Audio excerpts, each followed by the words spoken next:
রহস্যময় গুনহার সাহেব বাড়ি বা জমিদার বাড়ির দ্বিতীয় এপিসোডে আপনাদেরকে স্বাগতম।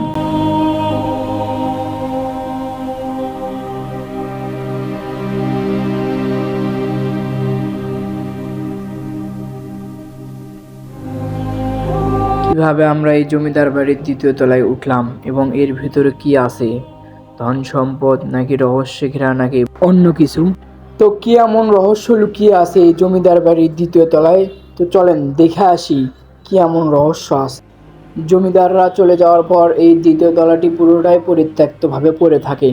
আর এই যে কক্ষগুলো দেখতেছেন এগুলোতে জমিদাররা থাকতো। আর এই কক্ষটা হচ্ছে সুড়ঙ্গের কক্ষ।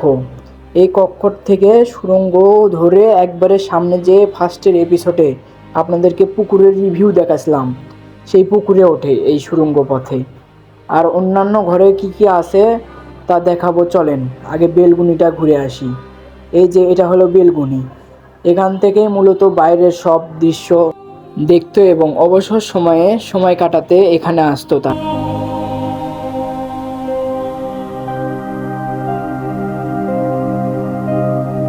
স্থানীয়দের মতে এখানে রাত হলে কিছু অলৌকিক ঘটনা চোখে পড়ে তাদের এই দ্বিতীয় তলাতে।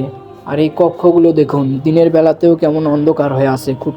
আবার কেউ কেউ দাবি করে গভীর রাত হলে এখান থেকে নুপুরের আওয়াজ এবং ভারী কান্নার আওয়াজ ভেসে আসে এই দ্বিতীয় তলা থেকে।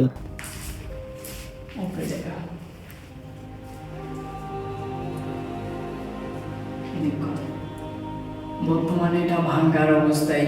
মুঘল সম্রাটরা থাকতে এখানে এগুলো তৈরি হয়েছিল চুনার সরকি দ্বিতীয় তলার সব কক্ষে ঢোকা সম্ভব হয়, কারণ কি অবস্থায় আছে আমরা তো আর জানি না। তো চলেন বাইরের বারান্দাটা দেখায়, পিছনের অংশে যে বারান্দাটা ছিল এই যে দেখেন। এবং অনেক রাতে এই দ্বিতীয় তলার ভাঙা জানালা দিয়ে আলো জ্বলতে এবং ছায়ামূর্তি নড়াচড়া করতে দেখেছে এখানকার স্থানীয় লোকেরা বলে মন্তব্য করেন। আর এই জমিদার বাড়ির ছাদে কি আছে, চলুন সিঁড়ি বেয়ে দেখা যাক কি আছে এই ছাদে। ছাদে তেমন কিছু পাওয়া যায় না, কিন্তু ছাদটা দেখেন। এখনকার শহরের বিল্ডিংগুলো যেগুলো দেখি প্রায় 20-30 বছরের মধ্যে ভাঙন ধরে যায়, কিন্তু এটা দেখেন প্রায় 2 থেকে 300 বছরের পুরনো। এখনও এই ছাদটি কিছুই হয়নি, দেখেন প্রায় আগের মতোই রয়েছে। এবং সাইডে যে বেলকনিগুলো রয়েছে এগুলোও সঠিক রয়েছে। আর তৃতীয় এপিসোড থাকছে এই জমিদারটির পতন নিয়ে। আমি শুনেছি, আমি তো এই বাড়িতেই ছোট থেকে বড় হয়েছি।